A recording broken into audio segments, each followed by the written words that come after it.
What happens when one of Hollywood's most respected actors finally reaches his breaking point on live television? Today we're diving into the explosive moment that had everyone talking, when Liam Neeson walked off The View after Joy Behar pushed way too far. This wasn't just another awkward celebrity interview. This was a masterclass in how not to treat your guests. Make sure you subscribe and drop a comment below, because this story gets intense. It started like any other Tuesday morning on The View. The studio buzzed with its usual energy as makeup artists put finishing touches on the hosts and crew members, adjusted lighting for the day's taping. Liam Neeson sat quietly in the green room, reviewing his talking points for what was supposed to be a straightforward promotional interview for his latest action thriller. He'd done hundreds of these appearances over his decades-long career, and The View had always been professional in the past. "Mr. Neeson, we're ready for you," a young production assistant called from the doorway. Liam nodded, straightened his jacket, and followed her through the narrow corridors that led to the main studio. The familiar theme music was already playing as he took his position just off stage, waiting for his cue. "Please welcome our next guest, the legendary Liam Neeson," Whoopi Goldberg announced with her characteristic warmth. The audience erupted in applause as Liam walked onto the set, his tall frame commanding attention even in the bright studio lights. He waved to the crowd and took his seat at the curved desk, exchanging pleasantries with each of the hosts. "Liam, it's so good to have you back," Whoopi said, settling into her role as moderator. "Tell us about this new film of yours." "Well, it's called Shadow Protocol," Liam began, his distinctive voice carrying easily across the studio. "I play a former intelligence operative who gets pulled back into the world he tried to leave behind when his daughter is kidnapped by a criminal organization he helped dismantle years earlier." "Sounds like another one of your Taken movies," Sarah Haynes commented with a smile. "Do you ever get tired of playing the protective father figure?" Liam chuckled good-naturedly. "You know, people often ask me that, but I think there's something universal about a parent's love for their child. These roles allow me to explore that primal instinct to protect the people we care about most." "That's beautiful," Sunny Hostin added. "Your characters always have such depth beneath all the action sequences." The conversation flowed smoothly for the first several minutes. Liam discussed his preparation for the physical demands of the role, working with the stunt coordinators, and his thoughts on the current state of action cinema. The host seemed genuinely interested, asking thoughtful questions about his craft and his approach to bringing authenticity to larger-than-life characters. "You know, Liam," Joy Behar interjected, her tone shifting slightly, "you've been making these action movies for quite a while now. Don't you think you're getting a bit old to be playing the tough guy?" The studio fell silent for a moment. Liam's expression remained composed, but there was a flicker of something in his eyes. "Well, Joy, I think experience brings a different kind of authenticity to these roles. I'm not trying to be a 20-something action star. I'm playing characters who have lived, who have scars, who understand what's at stake." "But come on," Joy pressed, leaning forward in her chair. "You're 71 years old. Isn't it time to maybe try something different? Maybe a nice romantic comedy where you don't have to beat people up? I think audiences connect with stories about resilience and determination at any age," Liam replied diplomatically. "And I'm actually 69, but who's counting?" Joy waved dismissively. 69, 71. The point is, you're not exactly in your prime anymore. I mean, when I watch these movies, I keep thinking this guy should be in a retirement home, not jumping off buildings." The other hosts exchanged uncomfortable glances. Whoopi cleared her throat, clearly trying to steer the conversation back on track. "Liam, tell us about working with your co-star in this film." "Yes, Rebecca Martinez is phenomenal," Liam said, grateful for the redirect. "She brings such intelligence and strength to her role as an FBI agent who becomes my character's unlikely ally. The dynamic between our characters really drives the emotional core of the story." "Speaking of emotional core," Joy interrupted again, "let's talk about your personal life. You've been a widower for 15 years now. Don't you think it's time to move on? Find someone new?" The temperature in the room seemed to drop several degrees. Liam's jaw tightened almost imperceptibly. "I prefer to keep my personal life private, Joy." "Oh, come on, you're a public figure." Joy shot back. "People are curious. You can't just shut down every time someone asks about your love life. Are you dating anyone? Are you even trying to date?" "As I said, I prefer to keep those matters private," Liam repeated, his voice maintaining its calm tone despite the obvious tension building beneath the surface. "You know what I think?" Joy continued. apparently oblivious to the warning signs that were becoming increasingly obvious to everyone else in the studio.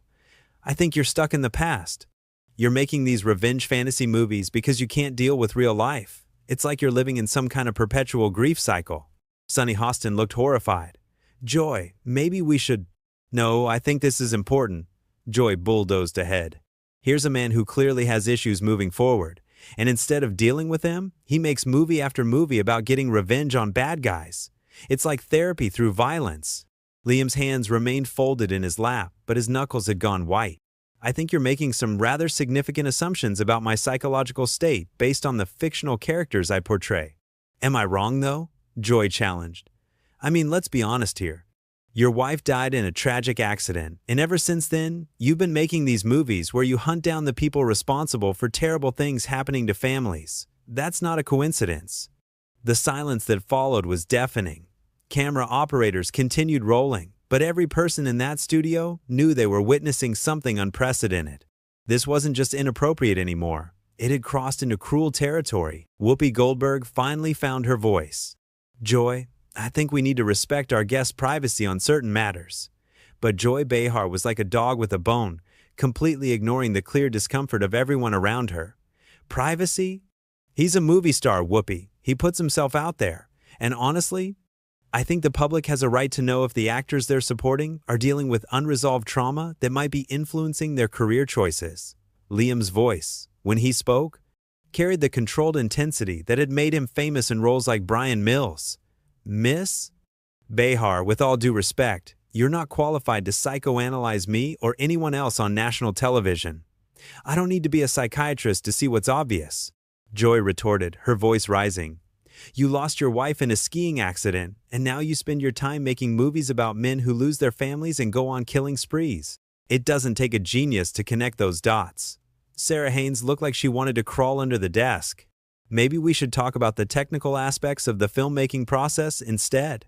No, I want to finish this thought, Joy said, holding up her hand to silence her co-host.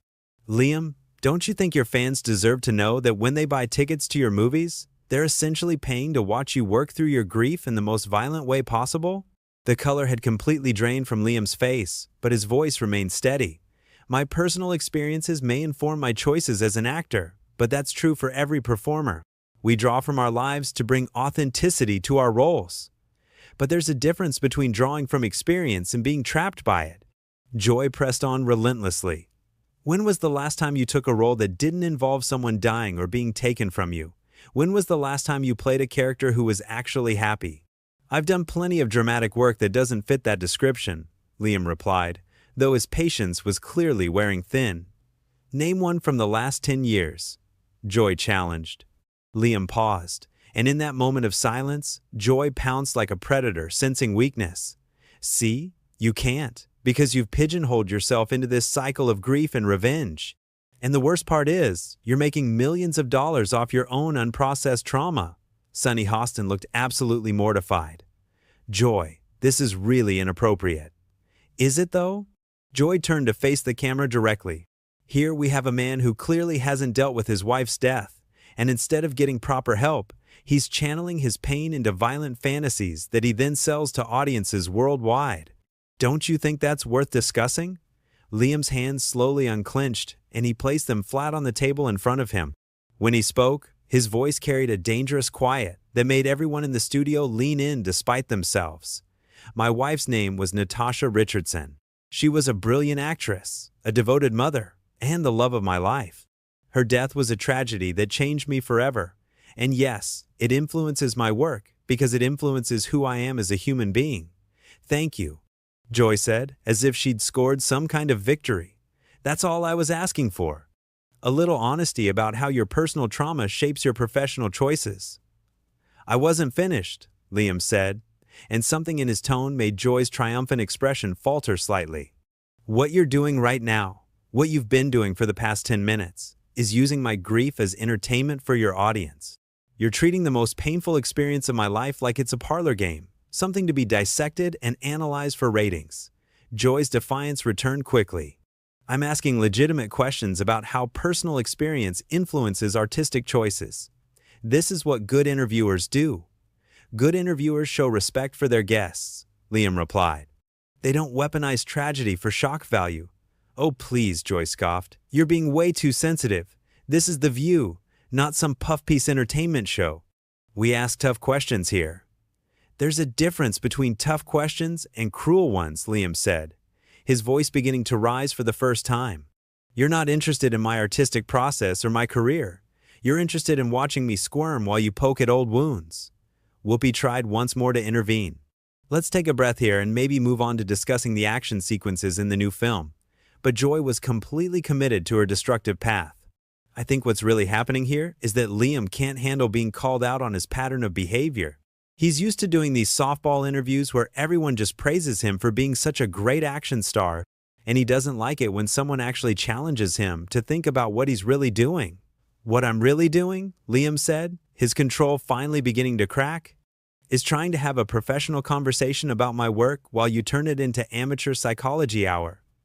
See, there it is, Joy said, pointing at him as if she'd proven her point. You're getting angry because I'm hitting too close to home. This is exactly what I'm talking about.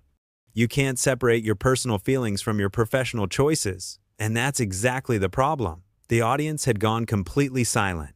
Even the camera operators seemed frozen in place, unsure whether they should keep rolling or stop the carnage that was unfolding before them. This wasn't television anymore. It was a public execution disguised as an interview.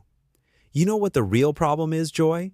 Liam asked, his voice dropping to that familiar dangerous whisper that audiences knew meant trouble was coming. The real problem is that you think being deliberately hurtful makes you an insightful interviewer. You think cruelty is the same thing as courage. I think honesty is important, Joy shot back.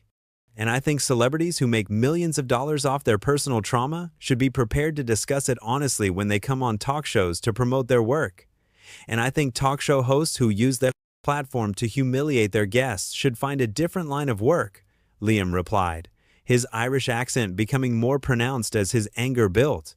The tension in the studio was now so thick it was almost suffocating. Every person present knew they were watching something that would be talked about for years to come, but nobody seemed to know how to stop it from spiraling completely out of control. Joy Behar leaned back in her chair with a satisfied smirk, completely oblivious to the fact that she had just crossed every possible line of decency. Look, Liam, I'm not trying to be mean here.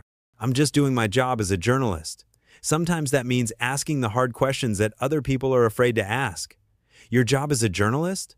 Liam repeated, his voice barely above a whisper, but somehow more menacing than if he had been shouting.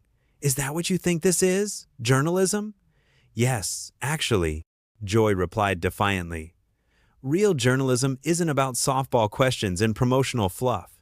It's about getting to the truth, even when that truth makes people uncomfortable. Sarah Haynes made one last desperate attempt to salvage the situation. Maybe we could talk about your upcoming projects instead. But Joy wasn't finished with her assault. No, Sarah, I think this is important. We have a responsibility to our viewers to ask meaningful questions. And I think it's meaningful to explore how personal tragedy shapes artistic expression, especially when that expression consistently involves violence and revenge. Liam's hands had gone completely still on the table. When he spoke, his voice carried the cold precision of a man who had reached the absolute limit of his patience. You want to talk about responsibility to your viewers? Let me tell you about responsibility. Responsibility is treating your guests with basic human dignity. Responsibility is understanding that there's a difference between probing journalism and public humiliation. Oh, come on, Joy waved dismissively. You're being dramatic. I asked some tough questions about your career choices. That's what talk show hosts do. No, Liam said, and now his voice was rising steadily. What talk show hosts do is create an environment where their guests feel comfortable sharing their experiences. What you've done is turn my wife's death into a talking point for your entertainment value. Joy's expression shifted slightly, as if she was finally beginning to realize that she might have gone too far, but her pride wouldn't let her back down. I never said anything disrespectful about your wife. I simply pointed out the obvious connection between your personal experiences and your professional choices. You called my career a grief cycle, Liam shot back, his composure finally cracking completely. You suggested that I'm making money off unprocessed trauma? You turned the most devastating experience of my life into a punchline for your audience. Whoopi Goldberg looked frantically at the producers off camera, clearly hoping someone would step in to end this disaster. But the cameras kept rolling. "Liam, maybe we should take a commercial break," she suggested weakly. "No," Liam said firmly, his eyes never leaving Joy's face. "I want to finish this conversation since Miss Behar is so interested in getting to the truth." "You want to know the truth, Joy?" "The truth is that my wife was an extraordinary woman who brought joy and light to everything she touched. The truth is that losing her nearly destroyed me. And yes, it changed the way I approach my work because it changed who I am as a person." Joy opened her mouth to respond, but Liam held up his hand to silence her, his movement sharp and commanding. "The truth is that I choose roles that allow me to explore themes of loss and redemption because those themes resonate with me on a personal level. But the difference between acknowledging that connection and what you've done here today is the difference between insight and cruelty." "I wasn't being cruel," Joy protested, but her voice lacked its earlier conviction. "I was being honest about patterns I observed in your work." "Honest?" Liam's voice cracked with emotion and rage. "You want to talk about honesty? Here's some honesty for you. You're not a journalist, Joy. You're a bully with a microphone who gets her kicks from making people squirm on national television. You hide behind the pretense of tough journalism, but what you really do is emotional vandalism." The studio had gone so quiet that the hum of the air conditioning seemed deafeningly loud. Even the audience members who had been shifting in their seats throughout the interview were now sitting in stunned silence. "That's completely unfair," Joy said, but her voice was smaller now, defensive rather than aggressive. "I ask challenging questions because that's what good television requires." "Good television?" Liam stood up slowly, his tall frame casting a shadow across the curved desk. "You think this is good television? You think humiliating your guests and exploiting their personal tragedies is good television?" Joy looked around desperately at her co-hosts, clearly hoping one of them would come to her defense, but they all sat in uncomfortable silence. Sunny Hostin was staring at her hands, Sarah Haynes looked like she might cry, and Whoopi Goldberg appeared to be praying for divine intervention. "You know what, Joy?" Liam said, his voice returning to that dangerous calm that had become his trademark in dozens of action films. "You're absolutely right about one thing. I do have patterns in my work. I do gravitate toward stories about men who refuse to give up when faced with impossible odds. I do play characters who will do whatever it takes to protect the people they love." He began to unfasten the small microphone clipped to his lapel, his movements deliberate and measured. "But here's what you got wrong. Those aren't the movies of a man trapped in grief. Those are the movies of a man who understands that some things in life are worth fighting for. Some things are worth protecting. And some things, like basic human decency, are worth defending even when it means walking away from people who wouldn't recognize it if it slapped them in the face." Joy's mouth opened and closed like a fish gasping for air, but no words came out. The reality of what she had done and what was about to happen was finally sinking in. "Liam, please." Whoopi tried one final time to salvage the situation. "Let's just take a step back here." But Liam was already pulling the microphone free from his jacket. He placed it carefully on the table in front of him. The small thud it made, somehow thunderous in the absolute silence of the studio. "I came here today to talk about my work," he said, looking directly into the main camera. "To share my passion for storytelling and my gratitude for the opportunity to bring these characters to life. Instead, I was ambushed by someone who thinks personal tragedy is fair game for cheap entertainment." He turned his gaze back to Joy, who was now visibly shrinking in her chair. "I've spent my career playing men who stand up to bullies, Joy. Today, I get to do it in real life." And with that, Liam Neeson turned and walked off the set, his footsteps echoing in the stunned silence as he disappeared through the same doorway he had entered just 30 minutes earlier. The cameras continued to roll, capturing Joy Behar's shocked expression and the uncomfortable fidgeting of the remaining hosts. But the real show was over. In trying to tear down one of Hollywood's most respected actors, Joy had instead revealed herself to be exactly what Liam had called her, a bully who had finally picked on the wrong person. Make sure you subscribe for more explosive celebrity moments and comment below with your thoughts on whether Joy Behar went too far this time.